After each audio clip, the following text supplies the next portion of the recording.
The 220V in. What on earth is that? Let's look at our GSM Commander again. The GSM Commander inputs are typically interfaced to low voltage or dry contact signals. But in some cases, people want to be able to monitor the presence or absence of a 220 volts AC signal.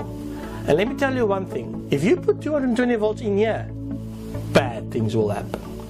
So, what people typically do is you will take a small little power supply or an ugly relay, and you will use that to actually monitor the power, the 220 volts power, and this will typically monitor the output of that relay or that little power supply.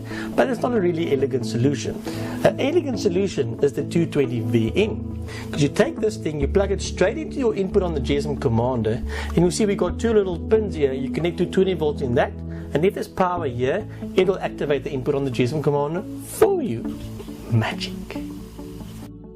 For our demonstration today, we're going to use this demo key device with the Commander, and we're going to use the 220V in, and I've connected the mains input on this module to this lead with the mains plug.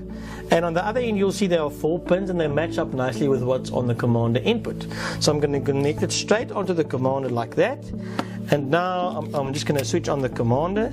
Now at the back of this terminal, there's a little LED that will come on when the input is actually activated. It's not that red LED you're seeing there, that's the GSM LED. There's another one that's right here that will be active. Now, to do this, I'm going to have to plug it into my extension lead. Now, just to prove to you that this thing does have power. There we go. So I'm going to unplug my ugly old drill, and I'm going to make sure these wires don't touch where they shouldn't touch, and I switch it on, and you should be able to see the input going active right there. And there we go. It's going active. Imagine that. So there it's off, and there it's on, and there it's off, and there it's on. I think I've proven my point. If I really want to prove it, I could touch there, but I'm not going to do that right now. So there we go.